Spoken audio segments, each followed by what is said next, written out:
Hello again, everyone. Welcome back to Doc G's Reloading. Today I'm going to talk about suppressors and the ones that I own. I really can't comment on the performance of other ones that I haven't used extensively. These I've used extensively, and I've come to have a couple favorites. I'll tell you right off the bat, my favorite 22 is the Sauer SRD 22X, and my favorite rifle is the SureFire. And this is their 308 model that takes anything up to a 308. Those are my favorites. I also have the Sig Sauer that goes onto a quick connect muzzle brake. And I also have this AAC Titan. This is rated up to 338 Lapua. And we'll go over some of the mounting systems and some of the drawbacks of the quick mounting systems on a couple of these. All right, so let me just start off with my 22s. This is the SilencerCo Sparrow, and this is a monolithic suppressor. It doesn't have any baffles in it, as you would expect, or we call traditional baffles. I'm not going to unscrew this right now and take it out. It's really, I'll tell you, this is much easier to clean than most of them, but you have to line up this scallop at the front. There's a scallop on the front faceplate and a scallop on the main tube that you have to align as you're reassembling this, and it's very difficult to do. But if you want an exploded view of this, just check them out online, SilencerCo. They do a good job. The suppressor is smaller than the Sig here. This one uses traditional baffles. The Sigs come with a plastic tool like this. You can see the tool. It has teeth on it, and those teeth go into the front here, and you can unscrew you take them with you if you need to. You unscrew this, and this end cap comes off, and then you have 7 of these baffles in there. You can kind of see it's got that edge. This end points back towards the overpressure, and then this is the side here that faces forward, and there's 7 of them that size, and that's the same with the other 6 suppressors here. They're 9mm and they're 45. They also have baffles in them. These are a little more of a challenge to clean, but again, not bad at all. I do a little pre-clean with them first by just using some gunpowder solvent and kind of pre-cleaning them, getting the bulk of the gunk off, because these get dirty very quickly. And then I put them in an ultrasonic cleaner for about 90 minutes. And then they come out pristine. I blow them off with the compressor and put it back together again. I do the same thing with the housing in here. Again, never had any problems with this. I'd say the performance of these two, the monolithic versus the baffled one, maybe it's because the Sig is a little bit longer. You know, I don't know. But I would say for sure that the Sig performs better. I've noticed I use subsonic ammo. I shoot most of my 22 shot in the backyard in the blinking range that I have. So this one is, this SilencerCo is a little bit louder. Is it appreciably louder? I mean, I can notice a difference if I fired them side by side blindfolded, and I actually did that once, and I could definitely tell that the Sig was quieter. Now, I shoot subsonic ammo, and remember, subsonic ammo is based on the air temperature. So if you live in a cold climate like I do in Michigan, when it's really cold, the speed to break the speed of sound is lower than it would be if the weather was warmer. So when it's cold out, subsonic ammo, I shoot the CCI standard 22 long rifle, and that ammo shoots at about 1070 feet per second, and the usual speed of sound at sea level at an appropriate temperature of in the 70s. I'm not exactly sure what the actual number would be, but in a warmer temperature, obviously, the speed of sound is about 1100 feet per second. So when the weather gets colder and the air gets colder and denser, that speed of sound drops to close to 1000 feet per second. So when you're shooting the subsonic ammo there, you will actually get a little subsonic boom. Now when it warms up in the summer, my 22 sound like air rifles because they're that quiet. So this is the baffle style, very easy to clean. Again, you have to clean these about every, I'd say 1,000 rounds. is what I clean them, and they do get gummed up pretty well. And then the SIG SRD 22X, of these two, and I have two of these SIGs. I liked it so much I actually bought a second one. And again, these both just screw on to the end of the rifle or pistol, 22 pistol. You can buy adapters, quick mount adapters. I tried the quick mount adapters for these, and for some reason I was getting a much louder report. And I'm not kidding, the point of impact was off by 10 feet at less than 50 yards. I was shooting these down into the dirt shortly after the firing line, and they were properly installed. I reinstalled them several times. I made sure everything was perfect, and for whatever reason on my rifles, those quick disconnects just did not work. So I just went back to direct threading them. So of this one, the SilencerCo Sparrow for 22, it's not bad. I wouldn't totally discount it. Cleaning is very easy. This one I just disassemble. You unscrew this end here, the whole thing comes out. You push it out this way, the whole thing comes out this way. There's a baffle in there that's monolithic, and it was just one piece, and then it has two shields on either side that are aluminum. And I just soak everything overnight in a 50-50 mix of peroxide and vinegar.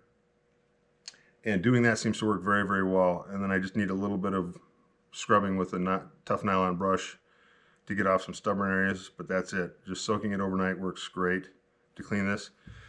I've not tried that method with this. With the SIGs, I pre-clean the baffles, because the baffles do get considerably gummed up, especially at the part that's behind the baffle. That gets a lot of deposits in there. So it does take a little more of extensive cleaning. Again, it's nothing bad, and it's every 1,000 rounds or so. So it's not a big deal. And again, these are both direct thread. The other two that I have that are direct thread are the SRD 9 from SIG and the SRD 45. Now be careful what you clean these end caps in. I used a degreaser from Home Depot, and you can see it took off the coating here. So I learned my lesson with this one, and I did not clean this end cap the same way. They're both aluminum end caps.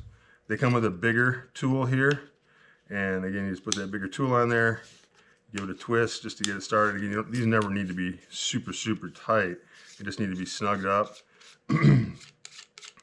And here you can see you got these baffles that are just bigger.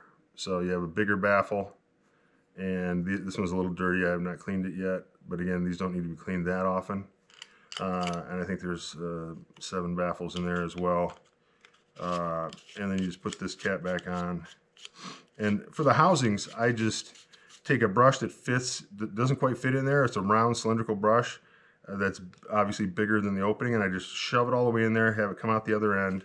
Now, what SIG does with their with these models, these are appropriate for pistol caliber. This one, it goes up to 45 caliber.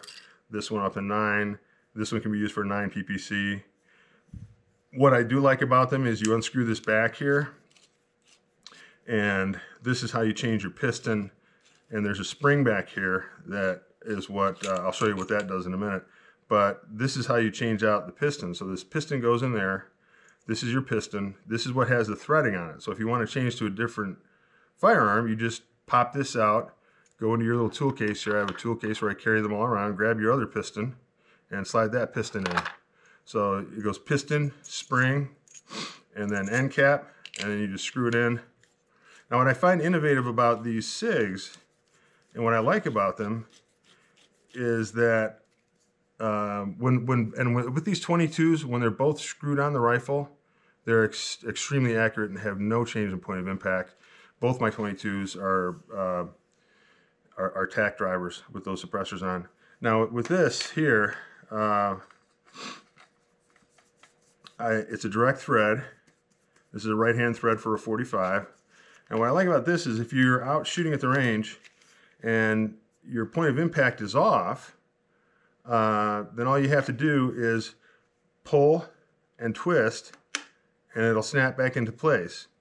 So if you can kind of see that, what you do here is you just give this a pull here, comes out, you're compressing that spring, and you twist, You turn it and you let it snap back in. And you just work your way around, snapping it into a new notch until your point of impact re-zeros. If you have that problem. Now, I've used all these at the range. I've never had a problem with point of impact. But if you do, there's a way to adjust it without having to monkey with anything on the rifle or gun or whatever. You just pull this forward and twist it. Now, what they don't tell you a lot of times is when you shoot this, this is a flat dark earth gun. This is the one I usually shoot this on. What they don't tell you is that it really does, you do get some back pressure. So your red dot optic here, this front screen gets very dirty. You get a lot of soot up here on the gun, a lot of soot on the gun, a lot of soot in the chamber, a lot of soot on the barrel, and a lot of soot on the front screen there if you're shooting a red dot optic like this one has. So just beware that you will get a problem with some back pressure no matter what. Nothing you can do about it, and it will dirty your gun a little bit. But what's nice is, like I said, this has a spring in it. That spring that I just showed you allows you to pull out, twist, and then you have like 30 different positions as you rotate this around to help you readjust to any bullet drop or anything that causes your point of impact to shift. So this is a direct thread, as is the 9. And this one, again, this one could be used for 9. You just change out the piston for a different size piston. So these pistons here, I could switch. I could take the piston out of here and put it in here, and the piston out of here and put it in here, and then this one would fit on a 9, and I could shoot this with a 9. Both of these work very well, but don't kid yourself, this is not the movies. It doesn't silence it that much. The first day I got this one, I went out in my backyard and put it on this gun here, and I thought, all right, I'm going out in the backyard and I'm going to shoot my 45. And after the first shot, I said, oh, I can't do that without my neighbors coming after me and shooting me. So if you're out at an open range and you're shooting, okay, you can go without hearing protection. But for the most part, if you're in a woodsy area like I live, it will echo through the woods and it doesn't suppress all the muzzle overpressure. So I think, if you had to have a suppressor that did all of the overpressure, I mean, it'd have to be this round and it'd have to be, longer, and it would be absolutely unusable. So I think they have to get kind of a happy medium and get the size that best works for that gun. But even with subsonic ammo in this 45 and subsonic ammo in the 9, I still had a decent enough report that, again, it's not a backyard gun. It does not completely quiet it. And it's even worse with the rifle ones, because with the rifle ones, your bullet's coming out at 3 times the speed of sound for the most part, or close to it, at least twice the speed of sound. So you're always going to get that subsonic boom, regardless. So some of these rifles you can shoot without hearing protection, some you still need something there. So now from SIG, if you're going to get the SIGs, get extra plastic. These, I stripped out the first one I had because I thought everything had to be super tight, which it doesn't. So, and since they're plastic, you just buy a couple extra through their website. But both of these are excellent, and I would absolutely purchase them again. These are very nice design, not so heavy, made out of excellent quality materials. Any details you need on these, go ahead and look on their website. Next one I'm going to save the SureFire for last and the AAC Titan up here for last. We're going to talk about this as another SIG. Now, for your pistol ones here, you need to get some kind of mitt. They make these little silencer mitts that you can use. I might have one. Nope. But they make these little, almost like an oven mitt, so that you can put it over your hand and grab it and unscrew it from the gun. So get those for sure, because if you run a full magazine of 45 through these, or a full magazine of 9 through these, you're going to heat that up significantly. If you go to touch it, it's going to burn your hand. So if you want to take it off the gun before it cools, then get that little oven mitt thing that they sell. Now, if you're going to use rifle ones, you should notice all mine have covers on them. Again, I learned my lesson. So even shooting, this one is on my 308. This is my 6mm Creedmoor here with the SureFire muzzle brake on it. And that's what this one fits on, the SureFire. And I put these covers on because these do heat up a lot and quickly, and if you need to take them off for any reason, just get a cover for them. It's just a good way to do it. You know, this cover here is made by Tab Gear, T-A-B Gear. And you can see that. And this one here, I think is made by SilencerCo. It's got that SilencerCo. Now this is nice. This has a rubber neoprene sleeve, and then this cover goes over the top of that, so it doesn't shift on you or doesn't slide on you. This one is nice too, because this one really doesn't slide. This one closes a different way, but it doesn't slide on you, which is kind of nice.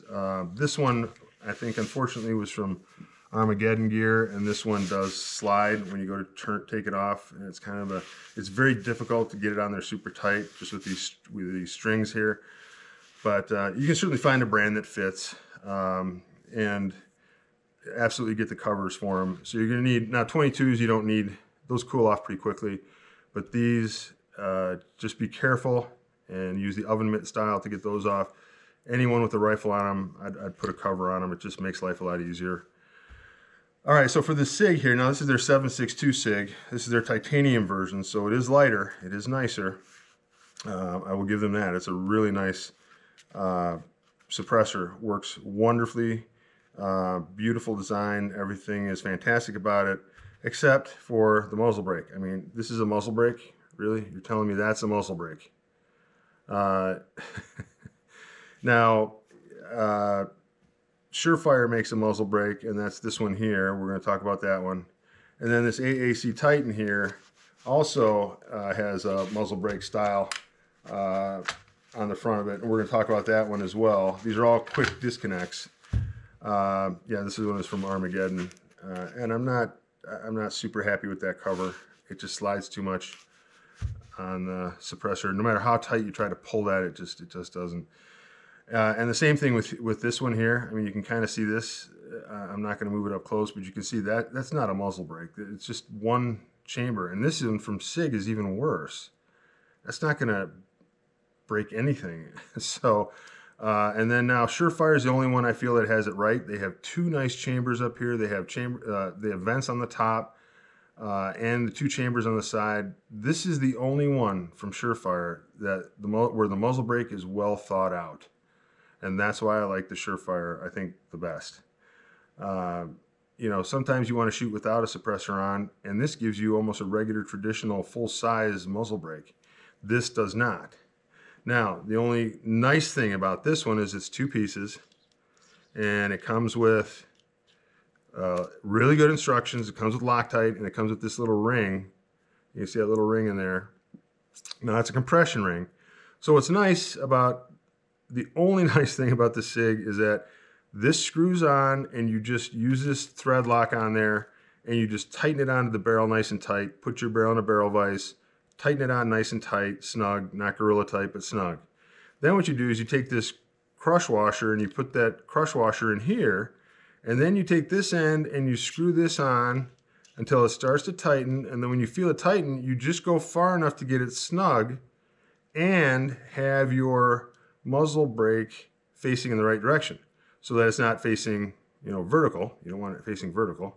You want it facing horizontal. So it allows you to, this installs in a matter of 30 seconds, which I did like. So that I did like about it, because they had a smart, innovative design to make this a two-piece muzzle brake. Although I wish they would do something with this end piece, because that's not a muzzle brake. I mean, that's really nothing. It's not going to do anything. It does make a very solid mating surface for the suppressor, and it just spins on there and snaps, and then you're done. It's on. And then to get it off, you just push on this little spring-loaded lever, and it just comes right out. It's literally a turn or two, and it snaps on, and you're done. You just snug it up, and it comes off and on easily. So I do like that about the SIG. This is their titanium version, so it's lighter. Although I added weight back with the cover, although that's nominal. It's just, it is super light. And this performs wonderfully. It performs as well as any other rifle suppressor I have. And I do love the way they make this with as far as the ease of putting it on the rifle. I don't like the fact that it's a very anemic looking muzzle brake. So that's the SIG. And then now with the SIG, in case it does get stuck, you do have to invest in some things here. You do have to invest in their little wrench. This wrench fits over the flats here from this side here. It would fit over here. So if it did get stuck on there, you can push this on, and what it does is it compresses that quick release, and then you can just break it loose that way if it does become stuck.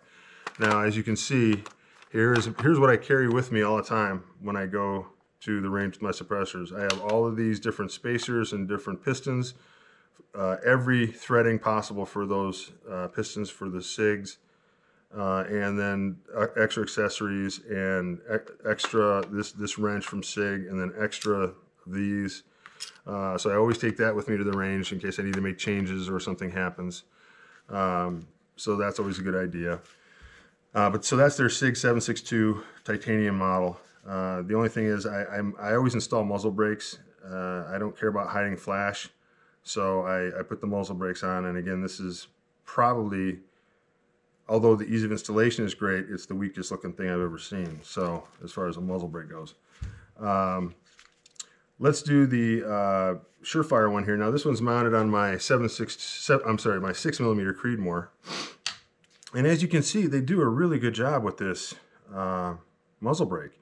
Now, the only problem with this muzzle brake, although I will give SureFire, they do give you a detailed booklet of how to install this. And I will give them very good compliment on, because that saves you a lot of time. Now, this is your standard mount. So you have to screw it on first, clean the threads, screw it on first, just follow the instructions that come with it.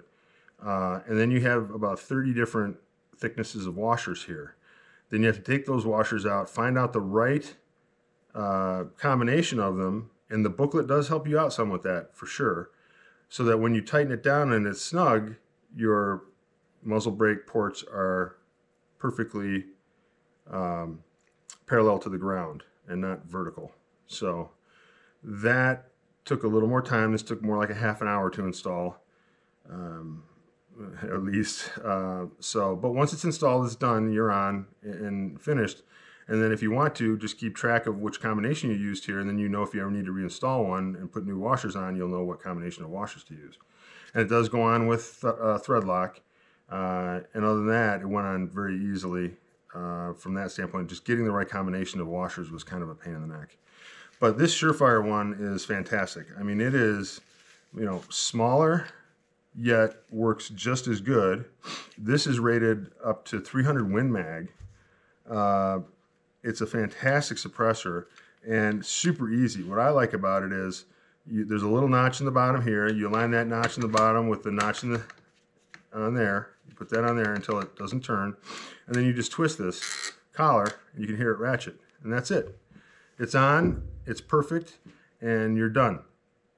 Now when you go to release it, this doesn't get so hot back here, which is actually kind of nice. You press this little lever. There's a little lever there. You can see the little lever. So you press the lever and you rotate this about a quarter turn, half turn to the side, and it just slides right off. So I would say, from my experience, SureFire makes an incredible suppressor. Works fantastically. I like the compact size. I don't know how they get away with it. Again, this is their titanium version. I did spend a little more and get the titanium versions. And they do an excellent job. This is the best in the market I've seen for muzzle brakes.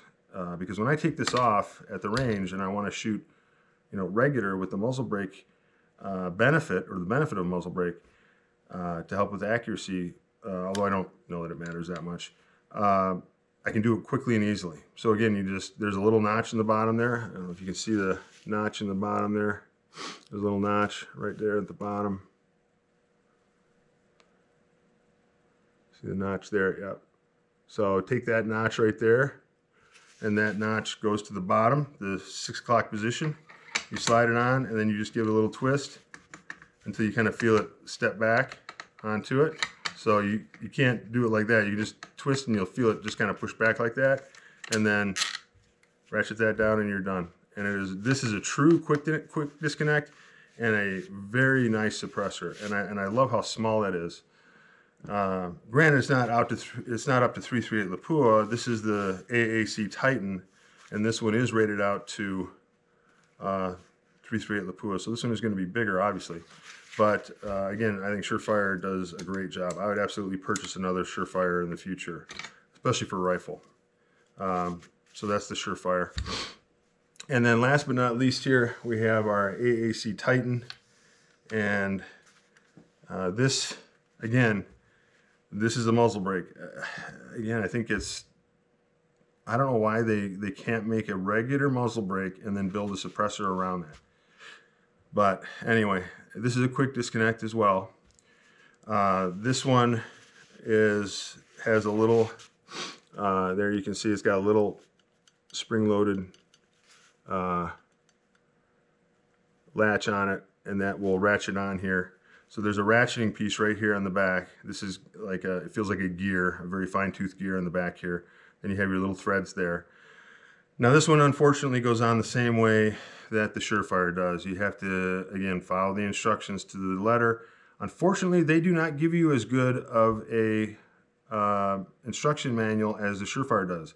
The SureFire literally comes with a booklet, and it really shows you what combination you can use of these to really cut down your time on it. This did not do that. This AAC, for the price of this AAC, now I get that they have government contracts, and maybe that's because, maybe that's why they, I don't know, don't care about the end consumer. I shouldn't say they don't care about the end consumer. But, I mean, come on. If I owned a suppressor company, I would have 10 suppressors from all my competitors, and I'd be looking at what they're giving the customer, and I'd be looking at, how they mount, and I'd be looking at all that stuff. I mean, AAC, with the amount of money they're making, could certainly send you a booklet on how, just like SureFire does, on how to get this on quicker. This one took me an hour plus to get on. This was a pain in the neck. Again, you have these washers back here that you have to figure out the right combination to. You get 30 washers in there of different thicknesses, from less than a human hair to as thick as a thick piece of cardboard. And you have to figure out which ones in combination, without using 10 of them, will work so that when you tighten this down snugly, again, your ports are parallel to the ground and not off to one side or vertical. Now, once that gets on there, again, this is another poor example of a muzzle brake. I mean, look at this. This is, I mean, honestly, these don't work as muzzle brakes. And I've shot it without both my rifles that I've shot. This does nothing for muzzle braking. This does very little for muzzle braking.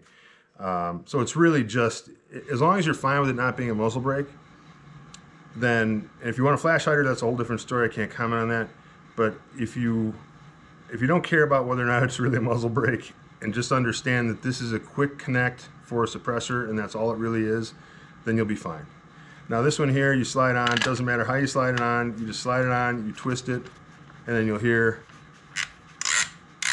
it ratchets on, and then you just keep going until it's tight. And like I told you, this thing spins a lot. So I usually pull it back, and I usually use my hand to tighten. And then as soon as it's tight, you're done and ready to go. So that's on and ready. Now to take it off, you just push down on this little spring-loaded catch, and you unscrew it, and you have to keep holding that down. So you have to keep holding it down. And what I usually do is I usually leave this cover on, and I push down on the cover to push this down, because they do get hot. Like I said, just a couple firings they get hot, and then a couple of turns later, off it comes, and you're done. And this is their titanium version. So this is in their flat dark earth. It's a beautiful suppressor. I'll say that they did a good job with it. It's not cheap. It's very expensive, but I would not buy another one of these AACs. If I was going to buy another rifle suppressor, I would buy the SureFire. If I had to buy another pistol suppressor, I would buy another SIG, because I do like the adjustability, and they do use titanium and stainless steel, so these are going to last you the rest of your life. And if I had to buy another 22, I would just go with another SIG or something similar to the SIG. There's other ones that are shorter and more adjustable.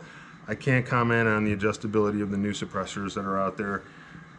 You know, why you need a suppressor that will adjust from you know, this length to this length, I don't know. Maybe it's neat, maybe it's not, I don't know. But again, what I do too is I carry all my suppressors around in a big container, and I have my Pelican case here. So I take a Pelican case like this, and I have cutouts for all my suppressors. So I put my suppressors in there, I carry my paperwork with the suppressors. So make sure you carry your original paperwork that you got as your tax stamp. Make sure you carry that original paperwork with you. Now, if you want to break it up for each suppressor, if you're going to take one suppressor to the range, take that suppressor paperwork if you want to, that's fine. But really, from a legal standpoint, you need to have that paperwork on you. Now, are police going to be jerks about it? Not where I live. I live in a rural area, and the police up here are super nice. Most of them I know personally, so they're never going to do that. But a police officer could certainly ask you to produce the paperwork for the suppressor, and if you don't have it, you can get in trouble. So I carry everything around in one case. I just take the whole thing to the range. I will take out the suppressors I may not be using that day, but I take the whole thing to the range with me. That way I've got my tool kit here. I've got, which I just, you know, I can kind of lock up with me, and it locks up like this. I think I got this at Home Depot or something. And, you know, I take this. This is in that case back there. And like I said, I may leave a suppressor or two at home that I'm not going to take with me, but the paperwork for all of them is in that case back there. So I always have my paperwork with me. Okay, that about does it. If you guys have any questions about just these specific suppressors, I can answer them for you. Again, I've used each suppressor. I put over 1,000 rounds through each one. These suppressed 22s I probably put 15 to 20,000 rounds through. So if you have any questions, please let me know. Otherwise, thanks for watching Doc G's Reloading, and I appreciate